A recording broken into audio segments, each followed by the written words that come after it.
Welcome to Moonbase 2.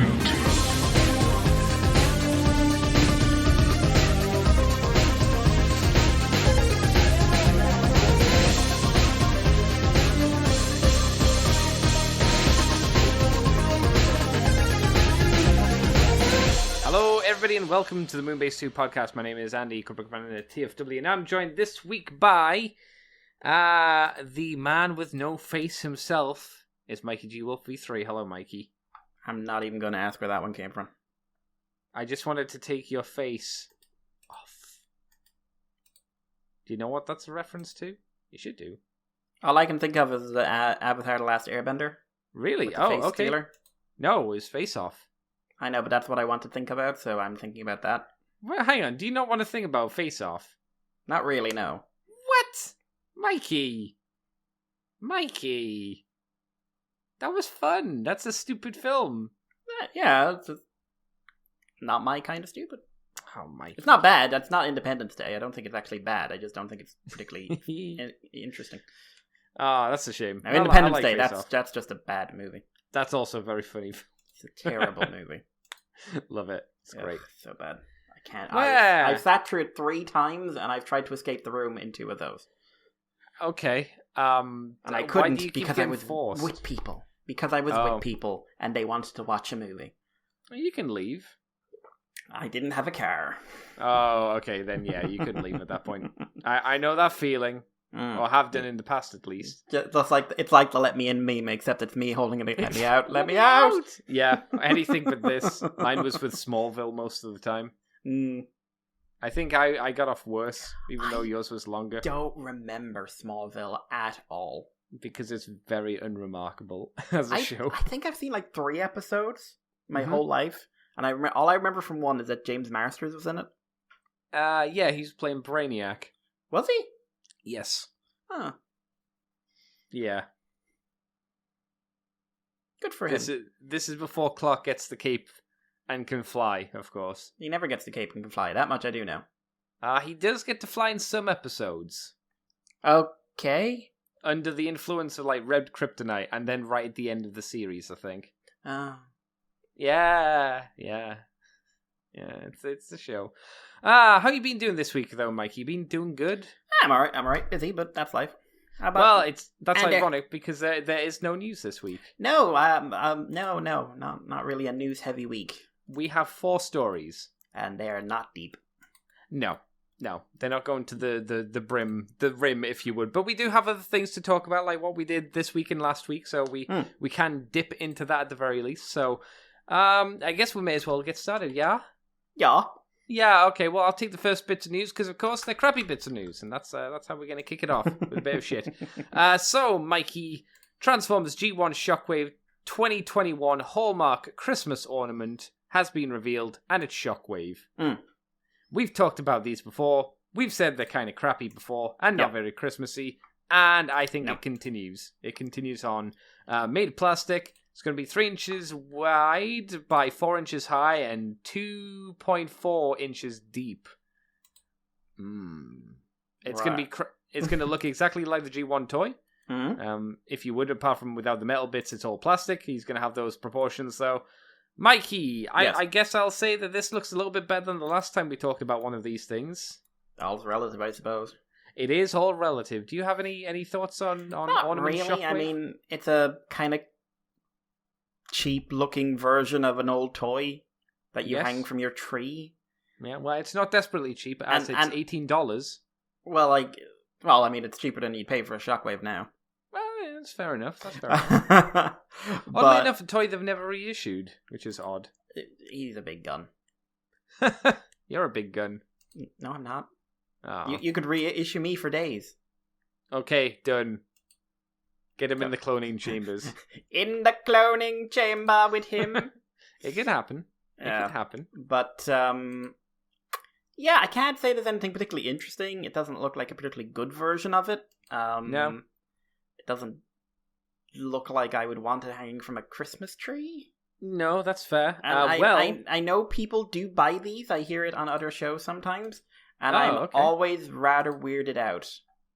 Yeah, for me it's very much a why. But never mind, they have a place. If you're interested in these things, it's going to be available for you to get on July the 10th. The most Christmassy of seasons. But it makes sense, because you can buy it in the lead up to Christmas, 1 or 2 months beforehand, right? Yeah. July's like 1 or 2 months before Christmas.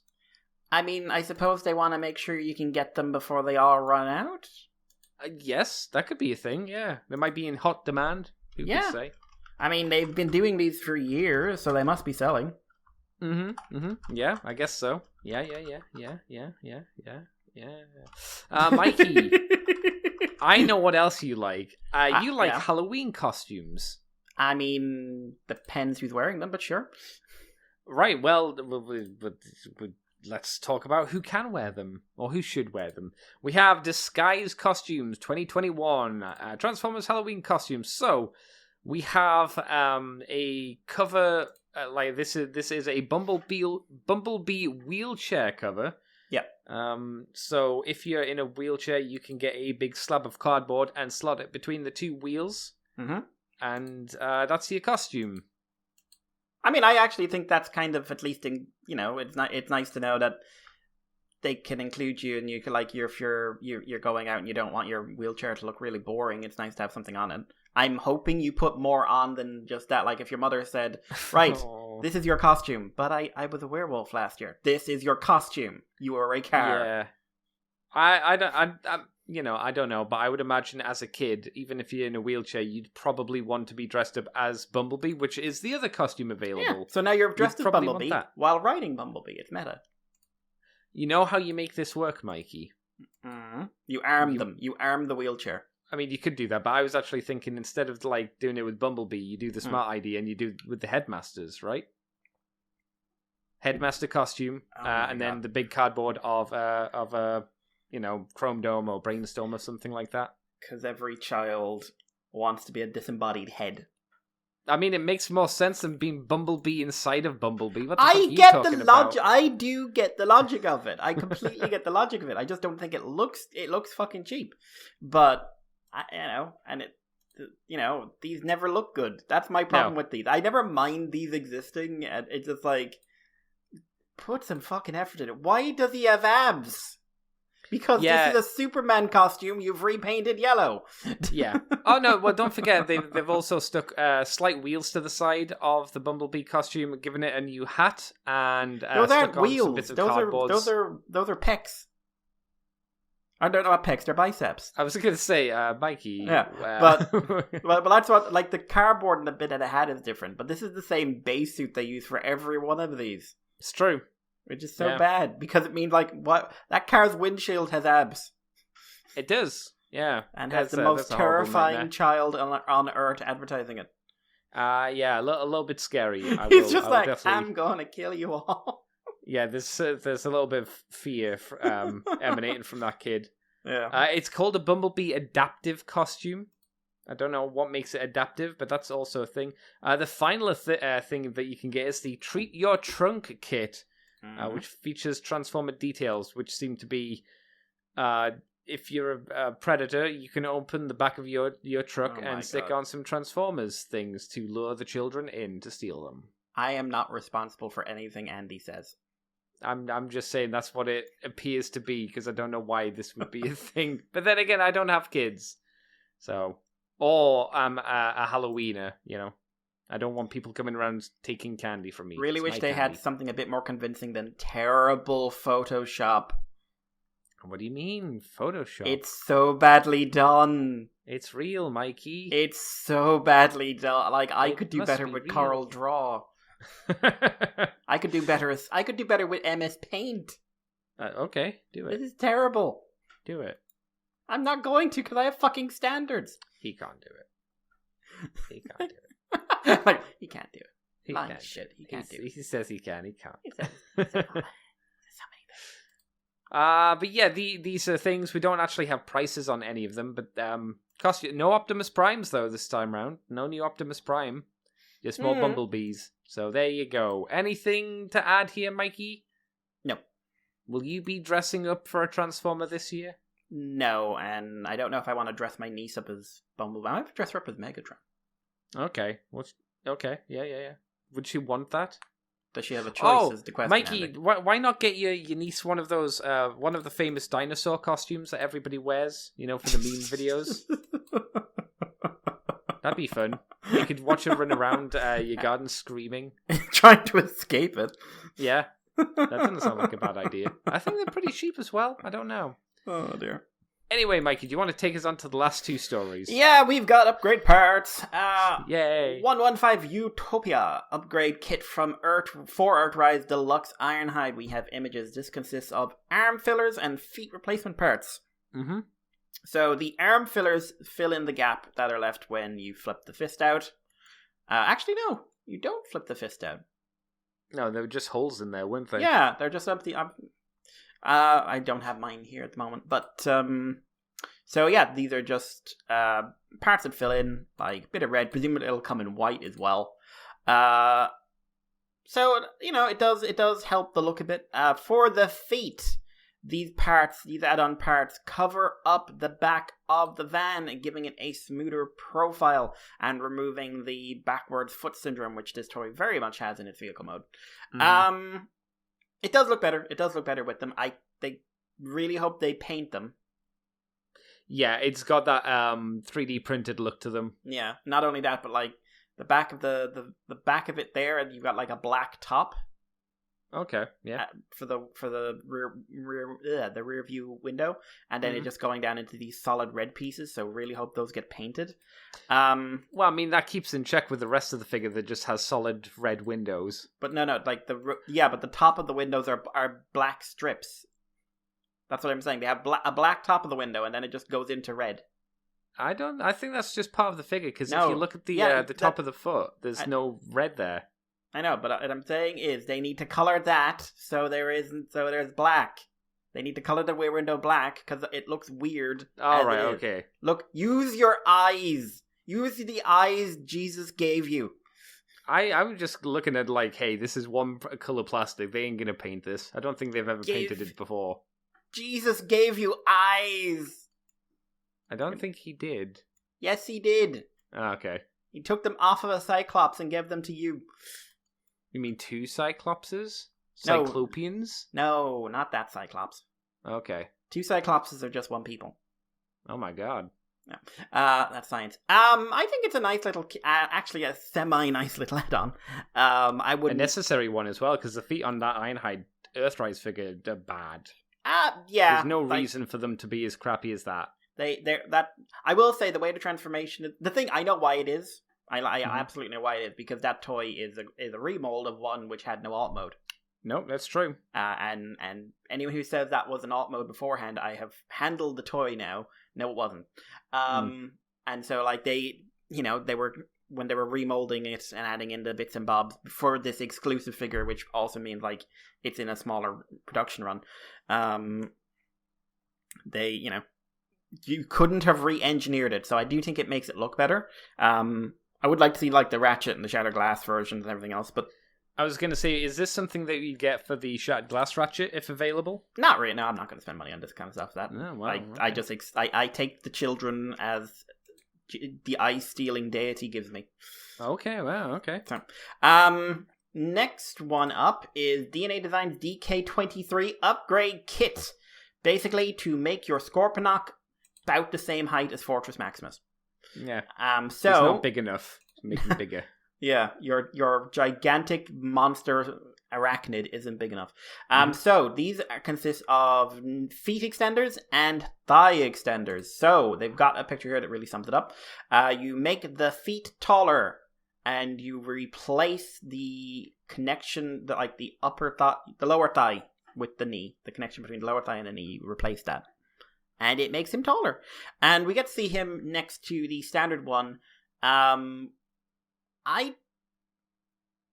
So he's big enough for me, and I don't think the proportions are particularly better this way. I mean, maybe I think they are better. I don't think that it's a necessary one. I think their other previous 2 to 3 upgrade kits have been better. Yeah, more substantial, than this. Yeah, I don't know. I'm sure there are other things you could do, because they've done extras for Scorponok already, because they've done extra weapons for him. But there must be something else you could do beyond, like, make him slightly taller. It does seem like a weird one to do, because it is very... I never looked at... When I had the Scorponok for the brief amount of time that I did, because it was broken on arrival, I never thought to myself, man, this needs to be taller.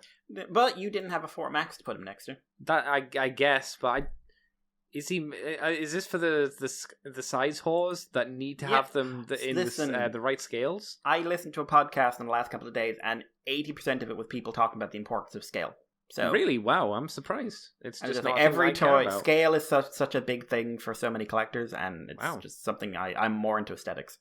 Yeah, same. You know what I would have liked these like extensions to do to fix the base mode? Because I'll tell you, it was not desperately fun trying to line up the legs into a cohesive like line for. Yeah, I mean, you can look at the picture where you've got the base mode, like get the legs to fit that exact like. Even in these pictures, the legs to me look kind of wonky and off. Yeah, they don't. Like it looks like the ratchet joint at the knee is like being pushed down. Yeah, there's a weird way of doing it. You can't ever get it to look exactly right, and it would have been nice if there was something you could have done to tidy that up. Though I don't know what you do for it, because I think, like you said, it is just ratchet involvement with those double joints. So yeah, for me, this it's just not something I'd be particularly interested in getting. But yeah, you told me that there was people talking about it on a podcast who are really into their size scale. So. People like tall, so many conversations about, like, is this matching the scale from the cartoon? Which is a hilarious conversation in my mind. Because, Mikey, people like their robots like they like their vampires. Tall and thick. But all I can say is, like, try to find... I want you to find 2 episodes of the Transformers show where the scale's the same, concurrently. Mm-hmm. So, find me that. Do you mean from the same animation studio? From the same show. So, the same show, 2 episodes. That's not what I said, because let's be fair, G1 had like 3 or 4 animation studios. Oh, at least. But yeah, so, Earthrise Scorponok, is yours not tall enough? No, he can be! You make him bigger. Make your Scorponok grow. Make him bigger. Oh no, is big. Oh, no. Is big. That's it, Mikey. That's all of our news for this week. Yep, it has been a quiet-ass week. It has. Well, to be fair, we did have the live stream the previous week where, we got minor reveals. Again, they should have held some of those reveals back so we could have been surprised for the actual stream, but never mind. So I guess I'll ask the question, Mikey. What you've been up to these 2 weeks? What you done for fun over these 2 weeks? Oh, God. Let's see. I finished Subnautica. Oh, nice. Okay. Did you enjoy it? Yeah, no. Ultimately, I think that's a really effective game. It is so not a free-roaming, build-your-own-world, infinite-time sync game. Would you then be interested in getting Sub Below? I'm probably going to get it. I don't know if price will be a determiner at the time, but I will. I know Below Zero is supposed to have a lot more narrative stuff. Oh, and, really? Okay. The main character is voiced. Oh, really? Okay, I didn't know that. I don't know much about Sub Below, to be honest. They released a version of it that was like, we're within a month of finishing, like a year and a half ago, and they pulled it all. And they said, we're redoing the story completely from the ground up because we weren't happy with how it turned out. Wow. But yeah, so the game is very perfectly structured to make the idea, building, there's very little actual creativity in the building. And very little you can actually do with the building, beyond a few aesthetics inside the rooms. It's not like Ark or Minecraft or something where, okay, you have these blocks and you can basically, if the game can work it with the physics, you can make it. Which is, how you end up with, massive time sinks in games like that. Subnautica is a 20 to 30 hour game. And it's designed to be. It is specifically made to, you will get tired of the building very quickly, and that is when you go off, okay, now you're gathering resources so you can move down to the next part of the game and see what else is there. And I think that's, for a single player experience, I think that's very clever. I don't think inserting the, infinite creativity thing would have been wise in a single player. No, it's more limited creativity than anything else, isn't it? It's very functional. Everything you do has a purpose.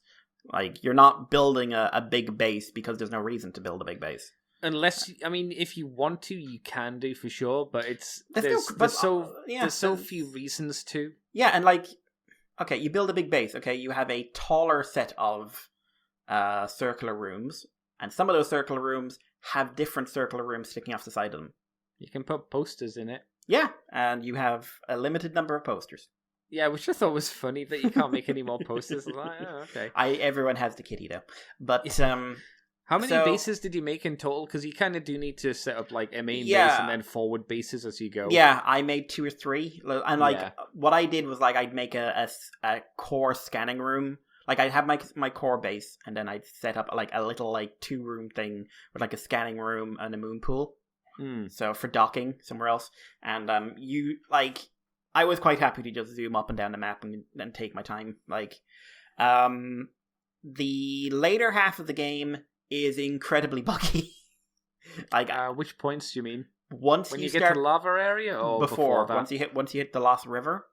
Which one's that? Is that the green smelly river? Yeah, with the big skeletons. I called it the Poo River because I could never remember the places' names. You go through there, and the game, certainly on console, I'm sure it was better on PC, but the game will just like, okay, everything's turned blue, and nothing's loading in. Oh, do you mean the pop-in for the map and stuff? Yeah. There was a bit of slow pop-in every now and again, but it's not too bad on PC. It was so bad, I was going through like, okay, I've got a general idea of the direction I'm supposed to go. Also, no map, which I think is a genuine fuck up. I think that's deliberate to extend the life of the game because you get lost so easily. Oh, yeah. Because everything looks the same. I was going along, and then like the map suddenly loads in at once, and I just happened to be in this one spot with a big underwater tree, and my submarine gets stuck in it, and I couldn't move, and I had to reload. Oh, you mean you got stuck inside the tree, like the tree popped popped when in? It loaded in. Yeah. Oh no. Like, I think the sub exploded in the end, but yeah, that makes sense. So bugs were something, but that game has a wonderful atmosphere to it. It does. Yeah. And not genuinely scary at times, like really effective horror at times. Like when you're in a little sub and you're going into a new area, and you don't have very good vision at any point in the areas you have to go. And like, there's this one bit and you just cross over, like you can't see anything, and you just hear a message like, detecting large Leviathan-class life forms. Multiples. And I just remember freezing and turning on the light, and one just like went right in front of my face that I couldn't see before. And I, like, the amount of times like I was just like nearly having a heart attack. Like, really effective for atmospheric horror. I like that better than jump scares anyway. I like tension. Story is actually like this. It's a lot of like PDA reading and logs and stuff, but I really like the world of Subnautica. I really, really like the world of Subnautica. I think doing a more narrative focused version is a very good idea, and I'm very curious to see how that turns out for Below Zero. But no, apart from that, game-wise, I started playing this months and months ago, but then I got distracted and I went away, and I started, but I've come back to it now. 13 Sentinels. It's an Atlas game, RTS mecha game. I've heard of that. Yeah, you got that ages ago, didn't you? Yeah, I started it. Yeah, that's right. I got distracted by something. I don't remember what, but so I'm going back to it. Shiny things. It's a bizarre game. Basically, you have 13 narratives that you unlock progressively. They're all parallel. Okay. They're all involving multiple timelines and multiple versions of the same character. You're generally playing from a single perspective, but like you'll encounter the other versions of that character, or you'll have flashbacks that will show them or something. Like dreams are a big thing in this. So does the story play out in one long go, or is it one of those things where you do one storyline, then the next storyline, then the next one? No, like you're doing like 10% of one storyline, and you open up other storylines, and you choose which one you want to do. It's all parallel. It's all parallel, but it's really slow build in the story release, and the story's really weird. So I think if you're not into deep like narrative based things, because you have a battle section and a story section, and they're not interconnected. Like the battle section seems to take place at the very end of the story, whereas the narrative is like plugging along like from start to finish. So It's one of those ones. I think the narrative structure would turn people off. But I am enjoying it. I like the world. I like the tone. I like the mystery that's building up. It's taken a lot of effort not to check up spoilers and stuff. because it is, like I said, a bit of a slow burn. It's not a game I like sit down for 4 or 5 hours at a time. It's like you do an hour or two, and then okay, I'll walk away from it for tonight and leave it like that. I also downloaded Witcher 3. All right, yes. So I haven't started playing that yet, but I have got that there for something a bit more actiony. That was kind of like games. I was going through some testing out the new internet, so I was like playing some PlayStation Now games that you can't download. You stream them. So like which ones? Sonic Generations was one. Oh, okay. There's an oldie.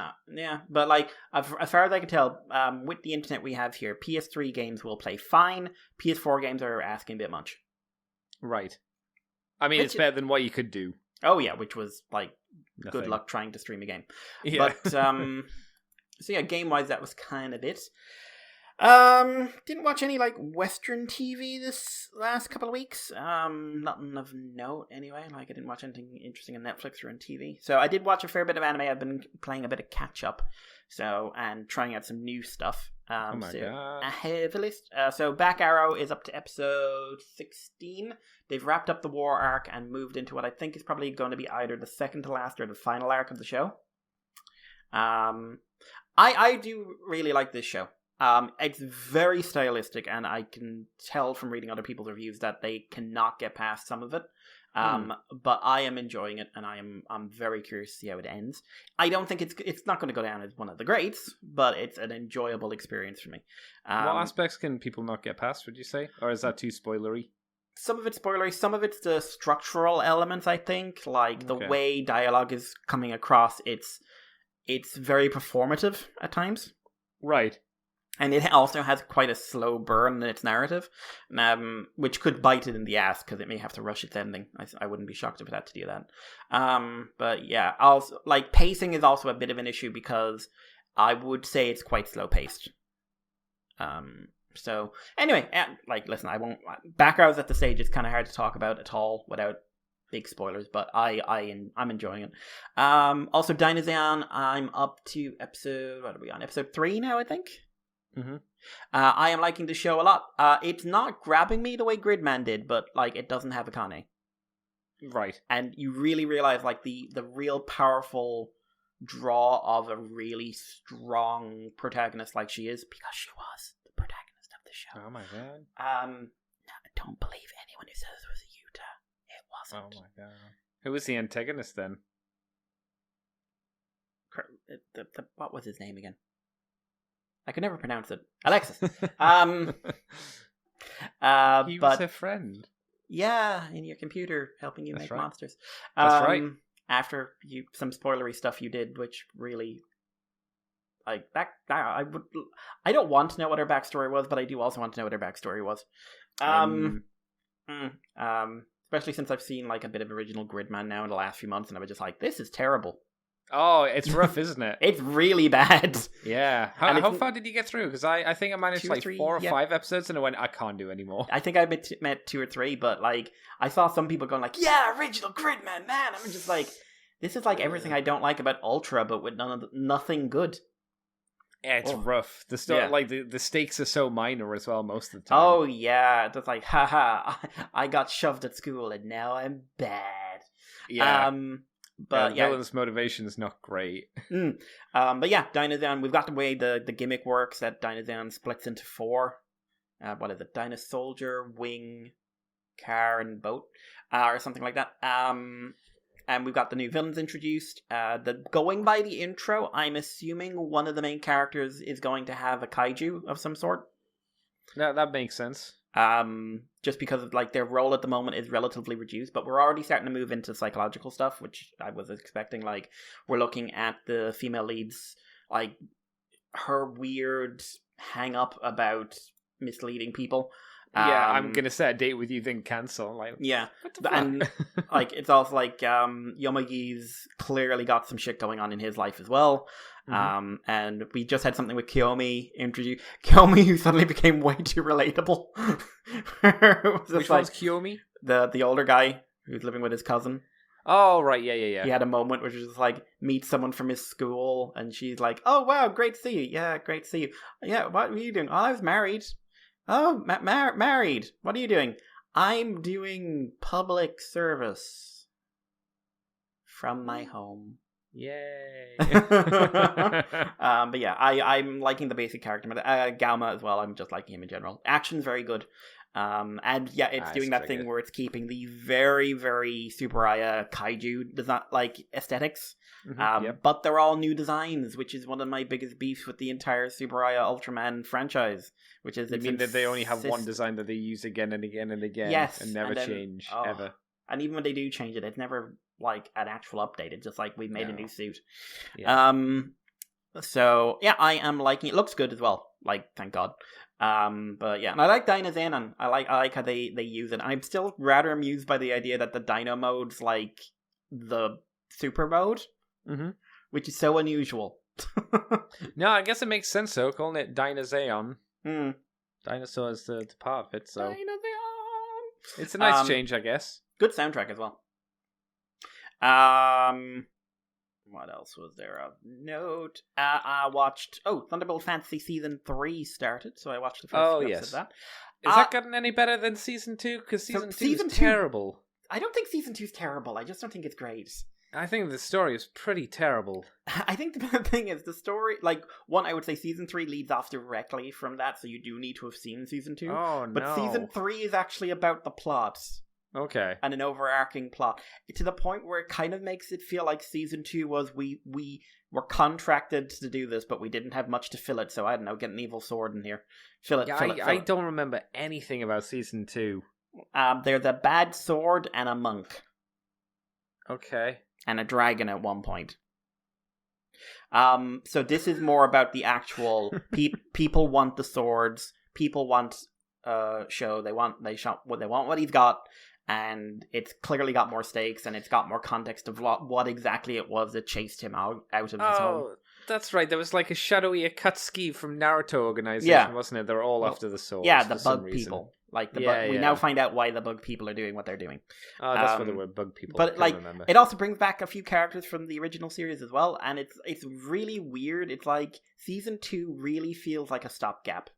And like, I don't know. It's also referencing some stuff from the movie I didn't see, but that's okay. The movie was the in-betweeny between Season 1 and Season 2, which wasn't very good either. Yeah, they've got... All it was action. They've got another one between Season 2 and Season 3. I've seen the first one, but I haven't seen the second one. God. It's still gorgeous. It's still absolutely a feast for the fucking eyes. I think the story is definitely better than Season 2. That's something. It's a lot faster paced. But yeah, it is like at least at the start, it is definitely reliant on you having at least some knowledge of Season 2. Yeah, Thunderbolt Fantasy, so far, I would definitely say peaked in its first season. And like, I remember even then, like, you were way more positive on the story than I was for Season 1.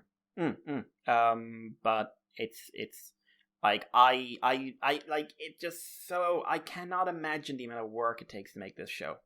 Oh, yeah. I mean... It's the Muppets, but harder. Yeah, and like such good editing. Like we're probably going to be talking about editing at some point, but like it really gives you an appreciation for the art of camera work. Oh yeah, and like they can add so much energy to these gigantic, almost immobile puppets. Yeah, it makes what was it, the Dark Crystal kind of like it takes that really great puppetry work to it's okay. Thunderbolt Fantasy is amazing, though. Dark Crystal was great until you saw how good it could get. Yeah, exactly. Very, very different things, but the amount of crazy action that they do in this show is just off the charts. And they don't do... The only CGI they do is for, like, special effects, like swords or... Like what you would use CGI in for the real world. Yeah, like, if they use practical, they use practical. Full stop, like, as much as they can. But yeah, so Thunderbolt, I'll keep watching it. Like I said, I am enjoying it so far more than Season 2. That's good. Like, again, even if it kind of does feel like Season 2, we don't worry about Season 2. Although I have seen reviews that like said Season 2 was a work of art, and I don't feel the same way. So is this like in a pretentious way, or else? I don't know. I didn't read them all. Because if they mean again how it was made, I would agree. If they mean the story, I would raise an eyebrow because I don't see it. What else we got? We got this is one I stumbled upon an isekai comedy. A witch who kills slimes for 300 years reaches level 99. Mm-hmm. Basic story: a woman works herself to death in one of their dark companies in Japan. Oh, no. And a divine being feels sorry for her and says, I'll resurrect you and you can have any kind of life you want. And she's like, I want a life where I don't do much and I want to be immortal so I don't have to worry about my health. I love it. I want a life where I don't need to do much. Yeah. Perfect. And she says, like, right, and just because it's an easy life to live, we'll make you a witch. And she's a level 1 witch. And she goes in and she's happy as Larry. And she starts killing slimes on her way to work, on her way to a local village, because that's how she pays for the little, like, the small bit of stuff she needs. She does pay for it like that. So she does a bit of gardening, a bit of housekeeping, and that's basically her life. And it turns out if you kill 25 slimes a day with a natural EXP bonus for 300 years, you are at least max level. So by complete accident, she ends up super powerful. And give her props for not getting bored in 300 years of doing the same thing every day. And the problem is, like, it leaks out that she's super powerful, and she does not want that because people keep showing up at her house saying, like, we want to test our strength, and she's like, I just woke up. Culminating in a dragon who shows up. And it's really about is her kind of like shaking up her routine for the first time. Right. And like people coming into her life and everything else. It's also very funny. I laughed a fair bit during it. It's quite fun. It's like, it doesn't take itself the least bit seriously. How would you rate the comedy, would you say? Good. I don't know if I'd give it a number, but it's good. I laughed where I'm supposed to laugh. I mean, if we put like one of the higher points to be Konosuba, how far below Konosuba would it be? I mean, everything's below. That is unreasonable. That is an unreasonable comparison. If you listen to what I say, that's why I said how low. How low below? Is it like, close to it, or is it much further away? I'd say like 2-3 points down. Is it closer to How Not to Summon a Demon Lord? Comedy wise, not weird wise. I would say it's sort of parallel. Parallel. Oh, parallel, so similar. But it's not, like, nothing about the humor is similar, but, like, the amount of laughs are parallel. Yeah, okay, that's what I was getting at. Okay, that's fair enough. But yeah, no, I'm enjoying it. Really cute little art style. Also, I guarantee you it's going to get incredibly lesbian focused. Just because the setup is basically a married couple at the moment with children. Right. So there's that. What else? Speaking of which, How Not to Summon a Demon Lord Season 2 started, so I watched the first 2 episodes of that. Yep, if you like Season 1, you're going to like Season 2. Cool. It's not adding in the plot of what it's going to be about? Or is it just there is a new character, and she's like from the big holy church people, and they've got to try and help her get back there. Oh my God. And there's a big sand desert with where everyone has boats. But no, it's fun. There's not much story-wise going on quite yet, but if you like Season 1, it's basically all the same kind of stuff. Same kind of gags, same kind of humor. Pecker is in it. Yes, I liked her announcement that said, that's not me, and it's like, well, yes it is. that's not me, and you can't prove anything. Look how sad she looks. Just like, well, it's not a collaboration. It's just like, her hair, everything's wrong, and it's just like, I mean, Coco has been in like 2 or 3 mangas at this point as background characters. Yeah, there was a clip that I saw on YouTube of somebody showing a page that showed it was clearly Coco in a group shot of people. Yeah. But yeah, no, it was a fun little gimmick. But yeah, still quite well animated show as well. But yeah, I really enjoyed Season 1, and it's nice to be back in that world and just that general tone. And I like Diablo as a character quite a bit. Diablo. There's a big one I'm saving to the end, so I'm just going to get the last 2 out of the way. Godzilla Singular Point, I am up to episode 3 in it. I believe episode 4 has it. Is that the Netflix one, or is that something else? Yeah. So it's getting the Western release in June, I believe. This is a weird fucking show. I don't know how to take this one.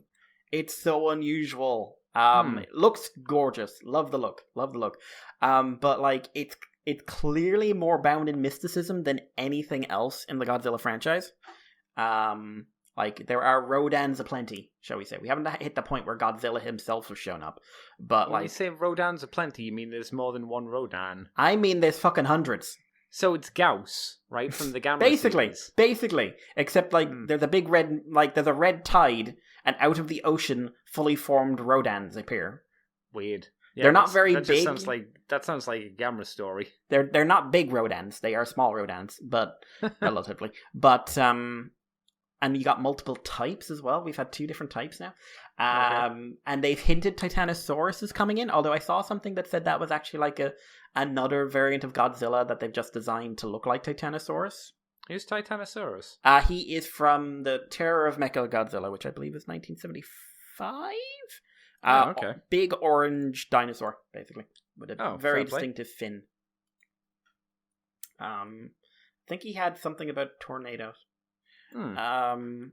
But so yeah, the plot is basically these things are starting to show up. There's a prophecy from years ago suggesting like some bad shit is going on, and there is a big dinosaur skeleton that looks very familiar to anyone who's seen a Godzilla movie at the bottom of a radio tower communication thing that obviously shouldn't be there.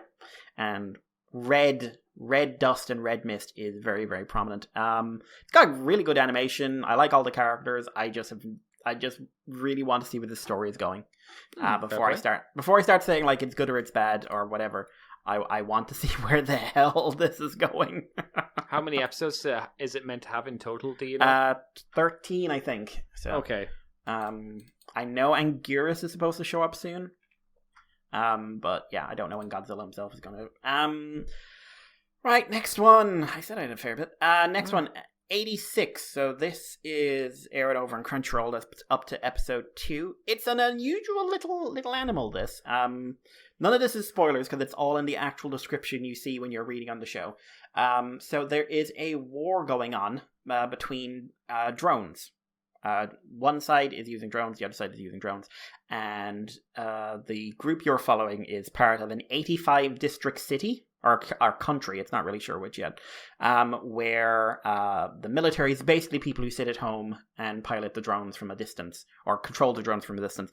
And the news is very prominent about the fact that there has not been a single human casualty in this war. Isn't that wonderful? Turns out there's been a number of human casualties in this war, because there's not 85 districts, there's 86. And the 86th district is where anyone who doesn't have silver eyes or silver hair lives. And they have been legally removed of all human status, and most people outside of the military don't know they exist. Oh, wow. And most of the people who act as handlers basically treat them like they are drones. To the point where the main character, when people ask her why she seems to be so invested in the drone, she sort of has to stop and say, like, well, it's a person. Yeah, and you follow a main character she's one of the handlers, and she is a bit different. She seems to, like, really empathize with the people piloting the drones, the 86s. And she is assigned to a unit where they've gone through, like, 5 handlers in a very short period of time. Okay. And like some of the handlers have committed suicide after working with them, and yeah, so the show kind of splits itself between 2 perspectives, which is the guy in charge of the unit she's handling, whose nickname is Undertaker, and herself, and like you see things from the 86 perspective, and they really look down on the people in the 85 districts because they basically see them as like arrogant pricks, which, to be fair, and you see it from her perspective, which is a bit of an innocence because she's constantly trying to connect with these people who basically see her as an unrelenting tyrant because of where she's from. And it's interesting, like, it's got surprisingly good visuals. The action scenes when they're there are pretty well constructed. The mechs are all, like, really practical, like, semi-animalistic in terms of their design. So a lot of insectile looking ones.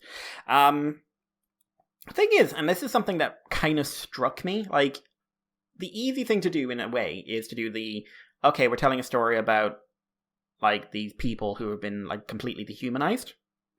Right. I think it might have been more interesting if they'd gone with the idea that the 86 are actual AIs. They are the AIs inside the drones, but they had to be so advanced that they are fully sentient and fully emotional. And it's like most people don't connect to them, and most people just see them as things. And, her story is like, I am seeing this as a as an AI. I'm seeing this AI as a living individual because I think by having them being human, it's too easy to form very clear early biases because obviously you're going to sympathize with her because she's recognizing them as people. Sure, yeah. Whereas I think it might be interesting if you, the viewer, were like, well, is she talking to a fully sentient program or is she talking to just, like, a video game character, you know? Almost like the Tachikomas from Ghost in the Shell. And, like, I think, because, like, you could have a bit like an emerging AI, like, species narrative there as well. But, like, I'm not criticizing the show for it. It's just, like, an idea I had. But no, I'm going to keep trying it, see where it goes. And the last one, and this is the big one, because this caught me by the fucking throat and off guard. Oh my god. Vivi, Fluorite Eye Song. I didn't name it. It is also an AI-focused thing, actually. So, this is a show by Wit Studios, who did the animation for Attack on Titan, and do a few other original shows that I am now going to go back and check out, because this is probably the most beautiful show I've seen in years. Wow. It is stunningly good, like, in terms of visual. It's amazing. It genuinely is. And then the writing kind of, like, catches me off guard because it's written by one of the people who worked on one of the Steins Gate spin-offs, one of the good ones. Chaos Child or Chaos Order, one of the two of them. And the guy who did ReZero in one of his, like, I think only his second attempt at an original piece of animation. Oh, that's not bad then. No, and yeah, I find it engaging, emotional, and occasionally a bit raw. Basic story is you open with an android revolution, sometimes a couple of 100 years in the future. They're going around killing people in an amusement park, and a scientist sends an AI program back 100 years to presumably, and I'm adding presumably stop whatever it is that developed this. Meanwhile, you're dealing with Diva, who is the first autonomous android. She's the first, like, she seems to have she's the first one with free will on any level. But in this world, the androids all work on the principle of each one has a mission. So they have to. It's their the meaning to their life. So even if she's sentient and emotional, she is still like. She still follows her mission, in which case make people smile, and with the she's an idol. She's an attempt to build an idol. Okay. AI comes back. What is it? Matsumoto possesses a doll she's given to, like, a teddy bear. Sorry, she was given by, like, her one fan, because when she starts off, like, no one's listening. And it's one little girl who's a big fan of her, gives her a bear, and he takes it over and explains, like, in 100 years the world is going to hell and we have to stop AI from basically developing. We need to cut AI and off at the heels. So first thing we're going to do, like, we're going to stop a bill that's in the works now to give AI rights. And the story goes from there, and it is about her. The story takes place over the 100 years, so there's a time skip of 15 years between episode 2 and episode 3. And it's following her interactions with Matsumoto and her taking a role in the direction history is going to go, and the relationship that has to the development of the AIs. She takes an emotional and physical beating, shall we say. Mm-hmm. Without spoiling stuff, episode 2 ends in a very effective 1-2 punch. And yeah, I'm engaged. I'm all in. I am all in on this one. The story is very well told. I like all the characters. I do not trust Matsumoto for a fucking second. Okay. Every time I see him, I just think that little fucking cat thing from Madoka. Because, like, this is just a theory, so it's not a spoiler. I feel like all his actions are making things better for AIs. They're making it more likely that AI will rise up, not less. So it's almost he's making it happen. Yeah, or maybe like his mission is to change the future so that when the AIs are fully aware, they don't rise up and kill us all. Okay. But how many episodes is this meant to be? Is this a 13 episode? Yeah, so we're 4 episodes in. Like I said, we're 15 years into the story. We're probably going to have another time skip soon. It also introduces, like, an anti-AI terrorist group. And we have an interesting thing of she saves one, but it's not played in the, like, oh, he sees the error of his ways. It's just like, no, he hates her. Specifically her. Oh. The animation, I cannot overemphasize how beautiful it is. and beautiful is the word. Also, the fight animation, unsurprisingly given the studio it's from, is stellar. Mm. And there's not a lot of fights in this, but when there is, it's like, it is something to see. Yeah, that's good. I am in for the long haul. You're giving it some praise there, Mr. Mikey. I am giving it some fucking praise. Like, there is a lot of talented hands in it, and I can really, like, no, this is worth your time, in my opinion. All right. Yeah, and that was my weeks, really. But yeah, if I give one message, like, at least try Vivi, would be my thing. Not Veve. Veve. Not Veve. Not Nene. Not Matanini. No seal for you. Oh Why is she a seal? That's the thing that I've never I figured thought out. you might know. Because I get the bear thing, because they've added the aesthetic, but... Yeah, she's got the little hands now. Yeah. I don't know why. Why is she a seal? I don't know. Matanene. I wish you knew. Matanene. You're the one that does the load of research on the HoloLive stuff, so I was sure you'd be the one to know. I was curious, but I couldn't find it. All I could find was the memes. Huh. So, the memes. The meme-nenes. The memes for nenes. Next meme. Did you catch any of the Corona yeah, I've seen posts? I've seen a bit of that subbed. Yes. I noticed the general theme was Corona doesn't sleep. Yes, Corona that seems to be a thing. Punches people in the face. Yes, yeah, that's yeah. Which was combined at the end into one, which is Corona punches someone and doesn't sleep. Which is like, all right, we're done for the day, and then she punches Coco and just no sleep. Next meme. No sleep. Yeah, she's had a few 24. She's done at least one 24-hour stream at this point. Oh no, she's done like 36-hour ones. Oh my god, she's huge into like that. Like that was one of her big appeals early on. I remember reading, but because she was all into sounds like no, please sleep. You're gonna die. These big endurance test streams of retro games and stuff like that. So yeah, like Vive, check it out in my opinion. Andy, yes. What are you up to? What have I been up to? I got myself the Cursed City, which is a Warhammer Quest game, which is in the Games Workshop community at the moment because they said it was not a limited run game, but for unforeseen circumstances, it seems like they're not going to be making any more of them, at least at the moment. So that's caused a lot of, shall we say, kerfuffle among the Warhammer community because people are reacting to things online as ever, getting freaked out very quickly.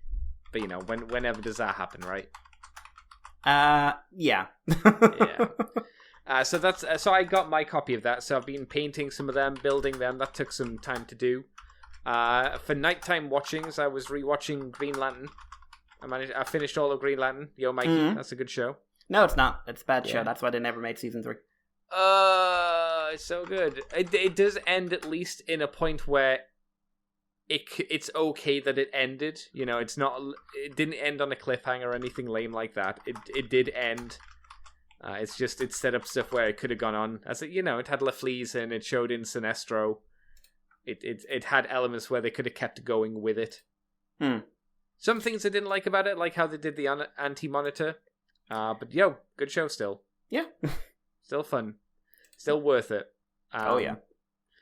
And a lot better than Bruce Timm's last bit of work, which was the Harley Quinn Batman team up. I like that movie. Do you? Okay, I don't like it. I don't think it's funny. It's weird. It's very much Tim going, you know what? I can make this weirdly horny that like I've always wanted to. I mean, he has been hornying Harley for basically since her inception. Yeah. But now that was the first time he's ever been able to go, okay, now I'm allowed to do it. He did I'm just looking here. It looks like he's been working in some other like of the movies behind the scene. Oh, okay. It's a shame none of them have been good. Well, I mean, no, none of them have been good, but like that's because the DC animated movie universe is largely crap these days. Yep. But better than the live action though. No bar. It is, but it's a thing, and they're better than the Marvel animated movies, which there are none of. I was going to say that's not really a fair comparison. Well, they don't exist, Andy. They're doing something. So, I don't know. So I did that. Did the Cursed City. I bought Resident Evil 2 remake. I've been playing that. I enjoyed it. I played it at my friend's Chris's house ages ago. So I've been burning through it. I'm about 3 hours in, and I'm in the labs. I did watch a speed run of a guy who was able to complete the game in 45 minutes or something. And it had the developers watching it as well, and they were like, "Wow, sugoina!" They're like, every time he was doing specific things, he was doing some really weird, like he allowed himself to take more damage, so he would go into the limp animation, so then he could save time going up the stairs by doing this little technique, which you can only do when you're in a specific like health state. That was one of the things. It was kind of interesting. I'm not a big speedrun person, but I was like, oh, that's kind of neat. And the fact that you can finish a game in 45 minutes, it's interesting. I don't think I've really been doing much else. Oh, I got my Zartan figure, my G.I. Joe classified Zartan figure after all this time. He's good. He doesn't come with a lot. He comes with a backpack that has an extra mask face in, which is all right. I kind of wish they'd just given you an entirely new head. Yeah. So it'd look a bit more convincing than putting a mask over the top of another toy face. He comes with a little monkey paw and a severed snake head, which you can attach to his belt, a knife, lovely. And a small gun. And you can remove his hood and his bandana. And he's a good figure. It does feel like he should come with more, but that's a issue with all of the G.I. Joe classified lines. It's one of those things where because of Marvel, they're not allowed to put as much stuff into their G.I. Joe figures. Because if you did, it would devalue the Marvel ones. Because obviously, if you didn't know, the reason why the Marvel figures cost as much as they do with as few accessories is because obviously of license. So if you do a similar size figure, like the G.I. Joe classified, but you give them way more accessories, people are going to be like, whoa, why am I getting... This is way more better value for money than these Marvel ones. So that's kind of it makes sense, but it's super irritating. Yep, it basically means you get ripped off, in my opinion. But you do. But it's the only way to get these figures. And, no one else is going to do G.I. Joe figures, so what can you do, really? Did I do much else? Just been chunking about, doing stuff.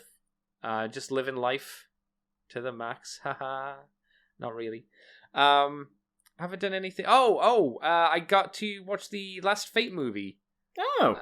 The last of the Fate Stay Night movies. Heaven's Feel. What was the last part of the title? Heaven's Feel. Spring Song. That's the one. The animation, as ever, was really good. Wraps up quite quickly. A little bit confusing right at the end. But still good. Very satisfying. Now they just need to kind of redo the first route of Fate Stay Night, since that was done by Studio Dean all those years ago, and it's pretty rough, shall we say. It's pretty on the rough side, so they could redo that. They could also do Halo Ataraxia, which is the follow-on, if they wanted to. So that's something else they could do. But I enjoyed it for the most part.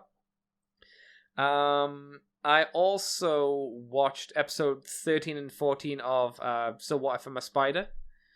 Episode 14 was a fucking train wreck. I showed it to you, Mikey, because I wanted to talk about it, and I wanted you to understand where I was coming from. Yes. I did also a bit of research on it. So what happens is we get to the 16 minutes, which is basically the last few minutes of the episode are left, and we have a big fight scene, and it's incoherent garbage, is how I would describe it. It feels like it. While I was watching it, I honestly thought I was watching the censored version, and I looked online, and people were like, "No, that's just how it is." And I was like, "Really though? Really?" There's a big fight scene. It feels like the animation frames are dropping, and then they're just parts that are just like removed from the episode. Like there's a character who has a hood over their face, clearly glasses, and a ring-style weapon. I don't know what you call them. So it seems like they're proper characters, or will be a proper character. But I have no idea who they are. No idea. There was no explanation of what was going on. A character stabs themselves, and that's completely cut. You don't actually get to see them stab themselves. You just see the result of that. Mikey, you're not watching the Spider anime as far as I know, right? No. So, I mean, granted, I just threw this animation at you, but could you follow the battle? I mean, in theory. Yes, to me, it that's was a lot just of it. screaming like budget, and then like some terrible directorial decisions. Because what was happening, like, I've never seen it done like this before. But so you'd have, the way you were describing it, it sounds like stuff was happening, Andy. Yes. And movement was occurring, and action was like, it wasn't sensible, but it sounded like movement was happening. There was some Which would sometimes. I feel that is a misleading statement. Okay, I would say there is minor movement, but I can see why you'd say that. There's movement in the sense of my arm has gone up and now the shot's panning. But yeah, and by the shot panning, you mean like the camera move, but not the actual animation frame, because there was a few like zoom ins and zoom outs. There was like these weird zoom out, zoom in, zoom out, zoom in. And the way it seemed to work was that they'd have a still frame, have some very minor movement on it, very quick edit. Still frame, minor edit. Like the fastest edits I've ever seen in an anime action scene. And that kind of especially with the very limited on-screen movement, that's kind of screaming to me like, we couldn't afford to do this for some reason. Mm-hmm. And someone made a terrible directorial decision that the way we're going to make it look like movement is happening is we won't give your brain time to process. We're going to very quickly cut to different parts, and it's going to create the illusion of movement. And I watched that after watching episode 4 of Vivi, which has an amazing fight scene. That's not good. And like I put up another fight scene from Wit Studio up on Twitter, which is from a show called Rolling Girls, which I haven't seen, but I will now. Yeah, I saw you put that clip as well. I was like, damn, I want to watch this show. It looks great. Story could be garbage, but Jesus, that's great animation. Yeah, it's pretty. And it was, I've never seen, like, that was very different. It's a different kind of problem, but that was Berserk animation level problems. I was going to compare it more to Dragon Ball Z Super. You know, when the TV version came out of it. Because they did quick editing in that, but they at least used like it still wasn't actual punching. Fight. Yeah, they did things. It's just that when you freeze framed it or when you looked at it closely, there was mess ups. But that's the only thing I could get it close to, because Berserk's an entirely different kettle of fish. That's bad CGI animation. But I've never seen TV animation like this. All the stills are actually pretty well drawn. But Dragon Ball Z, you mean? No, in this. Oh, for this, okay. It's just they're mostly, like, I've never seen someone try to have a full-on lengthy action sequence where you're using bad editing to try and trick people's brain into thinking there's movement. Yeah, it's weird. And your brain doesn't have time to process what you're seeing half the time either. I just while watching it, I was just going, what's happening? So apparently what happens is this show is split between two studios every now and again. Mm-hmm. It didn't say who the other one was. It said who the main studio is, the Japanese one, but it also just listed the other one as a Chinese and Korean studio. And it seemed to suggest they were the ones that did this stuff. And I guess that would make sense, because before that part of the show, the rest of it was fine. There was no issues with it. And then, like I say, there's distinct, like, this hits and just goes to garbage. Goes to garbage. I still think the show has a massive issue of switching between the spider story and the human story, because I don't give a shit about the human story at all. And it's also called I'm a Spider, so what? Andy, before you go on, I'm just looking at the studio now. Oh, okay. Do you want to know what else they animated? What else did they animate out of interest? Berserk. Oh, okay. Well, there you go. So the Chinese Korean studio is the one that animated this really bad episode. No. The main Japanese studio is the one who animated Berserk. See, they've not done too bad of a job until now. They are made from ex-Gainax and ex-Madhouse people. Yeah, I would say they haven't done too bad of a job. Like, the actual animation, for the most part, is okay. It can get a bit funky sometimes, but it's never been this bad. It's never been this bad before. It was it was an experience looking at it. Like, even out of context, it was an experience. Yeah. Like I say, the story between, like, the humans and the spiders, I'm sure are going to connect at some point. But when you watch a show called So I'm a Spider, So What, I don't know. I expect to see a story primarily focused on the spider, not I've half and heard half. that they don't connect. Have you? I don't know God. any That spoilers can't or be anything true. about this, but I've heard that it's basically just two parallel stories that, at least in the novels or whatever, haven't connected yet. If that's the case, that's insane because it feels like a generic isekai anime and then the spider one that you're actually tuned in for. It'd be like, imagine you had a really normal political, well, not even political, generically political story in Re:Zero, and every now and again you kind of flip back. 50% of it was that, and then 50% of it was Subaru.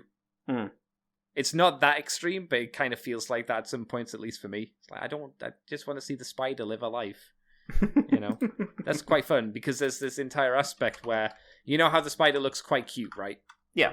To everybody else, it has a horrible spider face.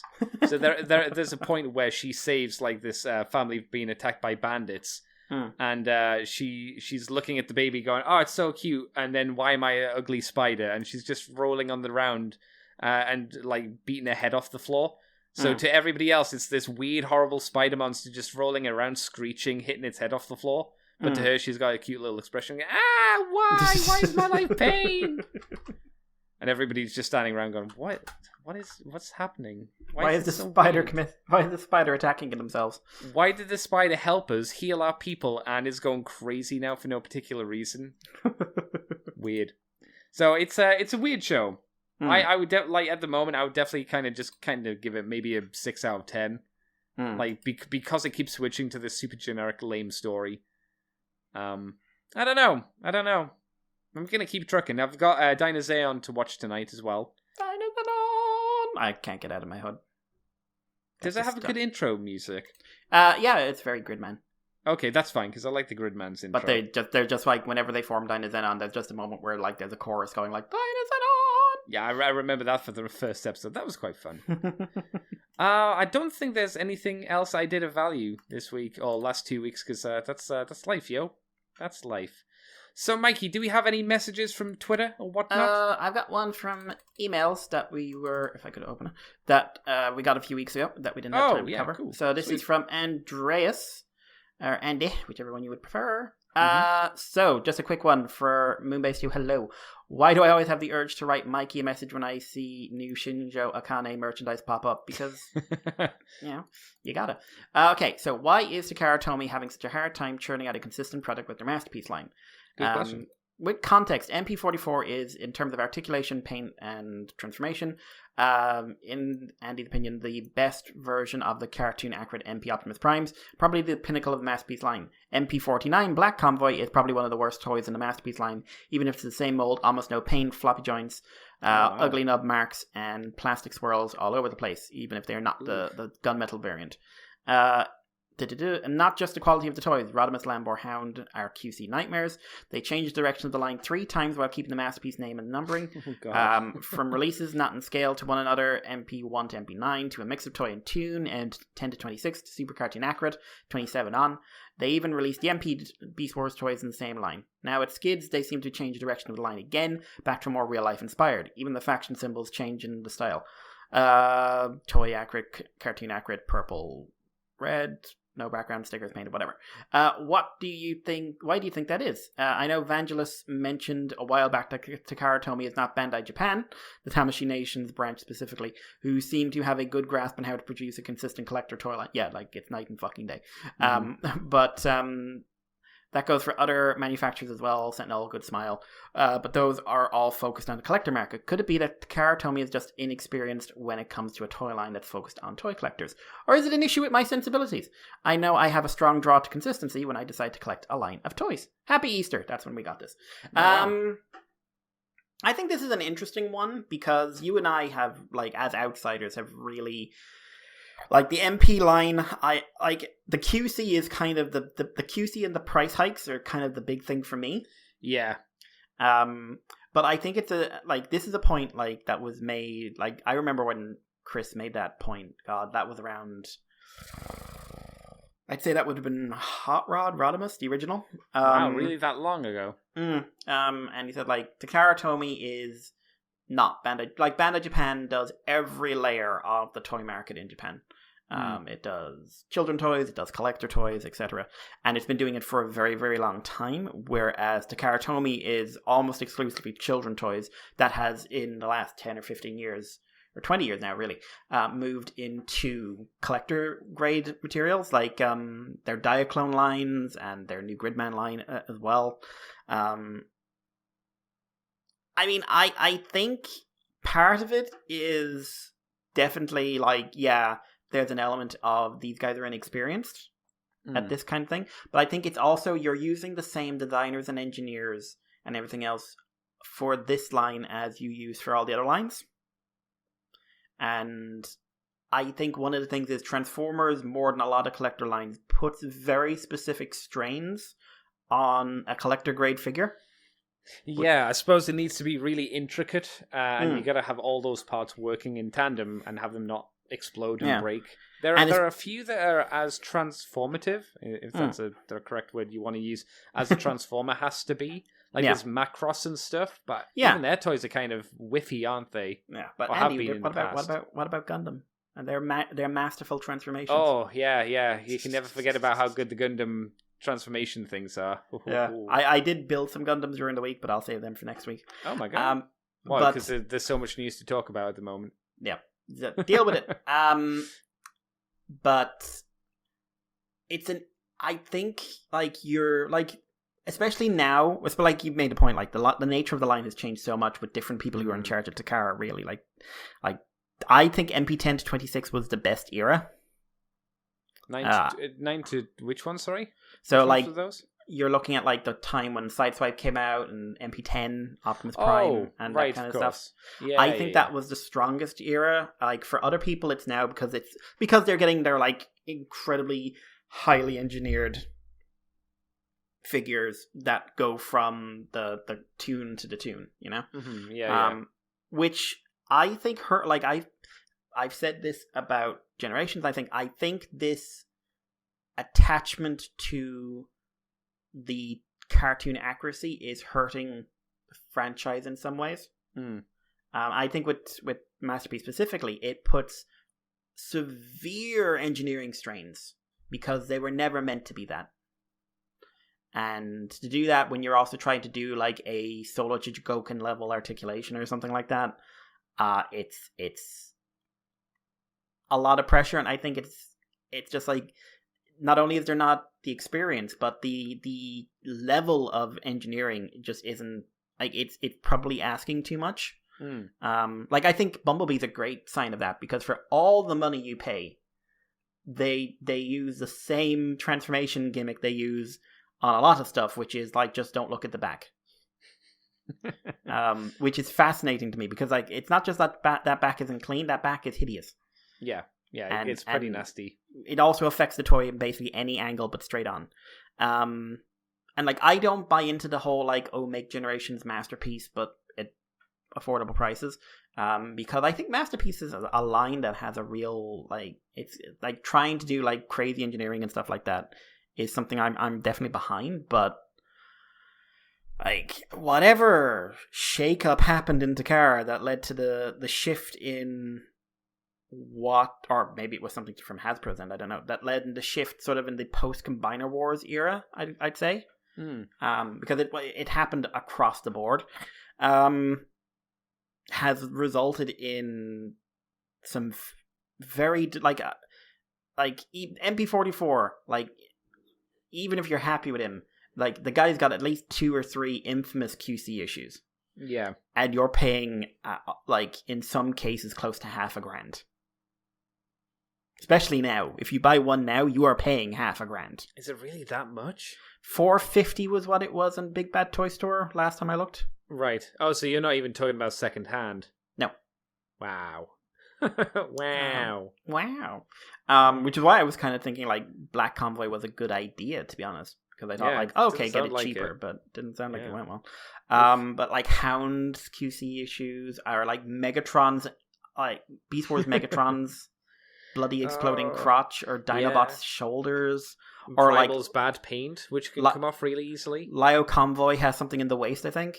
Does he? Which is like an absolute game breaker. Oh no! What's it do? Does it break the joint? Yeah, or something? I think it's a snap. I think it's a snap issue. Like Jesus. from what everything, like RC's got some stuff in there as well, and she looks God. fucking bizarre.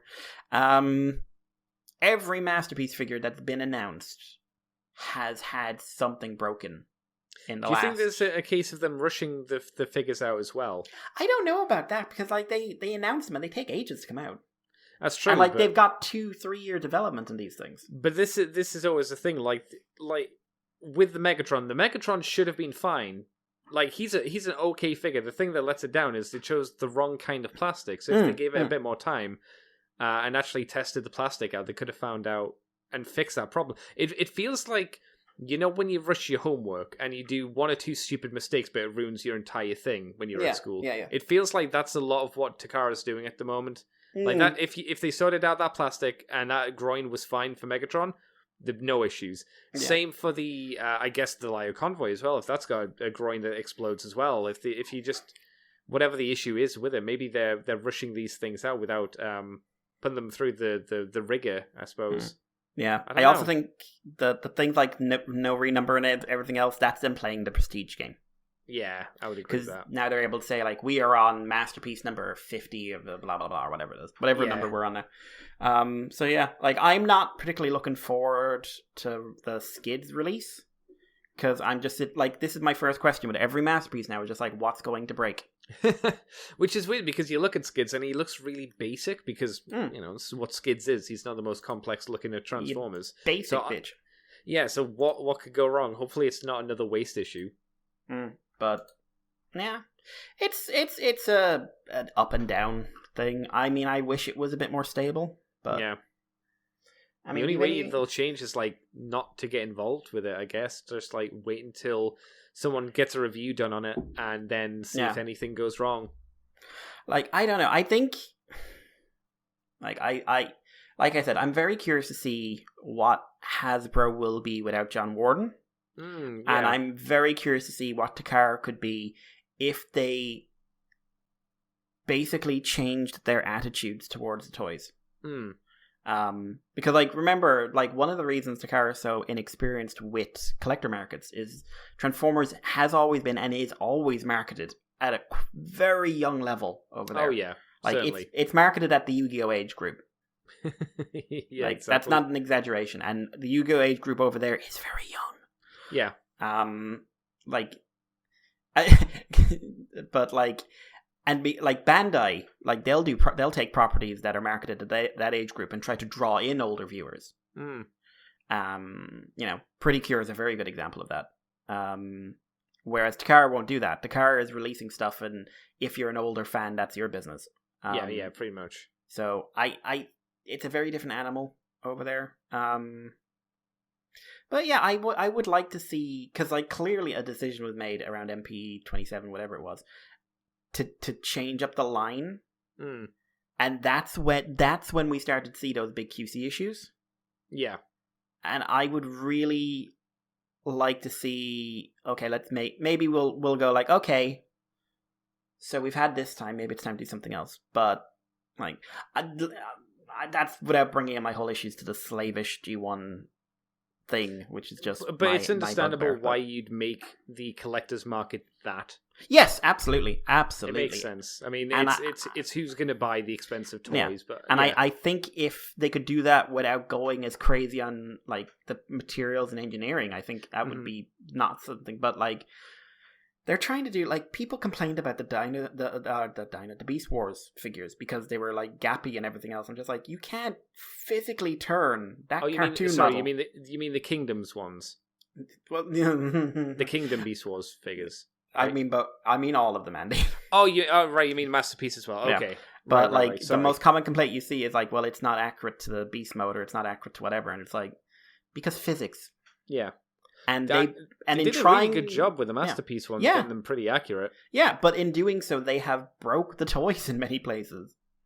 But again, Because is it's that putting that seems it's more like the materials they're using. Right? Well, not just that. Like part of the transformation for Dinobot like involves his shoulder, and like I think that had a large part to do with breaking that. Tigatron has a waist issue. Lio Convoy has a waist issue. It's not just materials. It's there is fundamental engineering and construction things that are fighting. At whatever, and they don't have bringing materials. They don't have the budget of someone like Bandai. No, they certainly don't. They're more like that. Budget-wise, they're more like Kotobukiya, to be honest. But like Bandai has money, capital M, behind it. Takara Tomy is a significant producer of children's toys. Bandai owns the collector market in Japan with very few competitors. Yeah, because they own so many properties, so many of the big like adult collector properties as well. Yeah. Like stuff like Good Smile or Sentinel or whatever, they've egged out a niche in spite of Bandai, not because they happen to be that good. Yeah. And a lot of the time because they go into like joint licenses with Bandai. Yeah, I don't know. I don't think MP will change anytime soon. But I suppose it's a good thing. Like they've gotten, from my perspective, it's a good thing they've gotten as expensive as they have, because like it's really killed any drive I've ever had to try and get any money together for one. Yeah, it's been a long time since you've had one. Yeah, and it's just like, listen, they cost too much, and it'll probably break when I buy it. So why would I bother? I think Skids could be interesting if there is a change going on with him. But what do you mean a change? You mean changing quality? Yeah, because like if like clearly like they've changed his aesthetic a bit. And if that's followed by like, oh, also there was a change somewhere in Takara's management, and now the toys are going to be different again. So anyway. Any other thoughts, Andy? I don't think so. Yeah, I think you covered it pretty well there. We do have a message from Tunnamon4. If I'd make a Beast Wars / Jurassic Park crossover, I go full Looney Tunes. With a mode-locked time travel Megatron trying to use the InGen supercomputers the book made a big deal out of. That means more to you, I'm sure. To take over the world while being chased around by the lovesick Rexy and angry Muldoon. So we're turning Rexy into Pepe Le Pew. Wait, I guess, sure. It would make sense, why she keeps chasing Jeff Goldblum around in his Jeep. It's right. Not because she wants to eat him, it's because she loves him. Who could blame him? Jeff Goldblum, handsome man. Also, have you read the DC/LT? I don't know which company. Looney Tune crossover, like the noir thriller where Elmer Fudd hunts Batman. I have not. Have you read that, Mikey? No, that's new to me. That sounds bizarre. It's apparently really good. And sticking with Beast Wars, what the fuck are you talking about, Mikey? I ask him that every fucking day. Every day. No spoilers, but Nyx is a Maximal who has done the most so far. That's from the comics, obviously. Well, did she do anything, or did things happen to her? Would be my response to that, because I would say Dinobot did stuff she didn't. I wouldn't know. I still haven't read it yet. Sure, you can slap a shady porno logo on most of what happens in issue 3. Does that make sense? But still. At a stretch. Okay. Also, yes, if Fenroon, the Earth Drake, I meant last time, but could not remember her name. I think that's the one you were talking about, the dragon. Also, I am honestly just sort of scrolling through the Spider Wiki, because I don't mind spoilers. But, okay, they join up? They're go. Well, yes, but they pulled what we can only call it had to happen eventually. What you mean? I won't spoil it for people, but I will spoil it for you, because I don't care about you. Hey. But, like, you'll see it and you'll say, yes, that did have to happen eventually. Oh, okay, yeah, you can tell me once we're finished then. No, you can get a live reaction, but you just can't spoil it for people. Oh, okay. There you go. Download. This sounds like a virus. Yes, it is. Oh, okay, yeah, that makes sense. I mean, that was kind of hinted at before. It did have to it did have to happen eventually. Yeah. I'm okay with it. I'm okay with it. Mikey, since we're done for this week, where can people find you on the internet? I did notice that Christoph sent you some messages about Jurassic Park stuff over the Facebook, but you talked to him anyway, so we don't need to cover that. You can find me on Twitter with Irish Palo, and if you want to send us a message, you can send it over on moonbase2@gmail.com and through the various other means we usually use. Andy, what about you?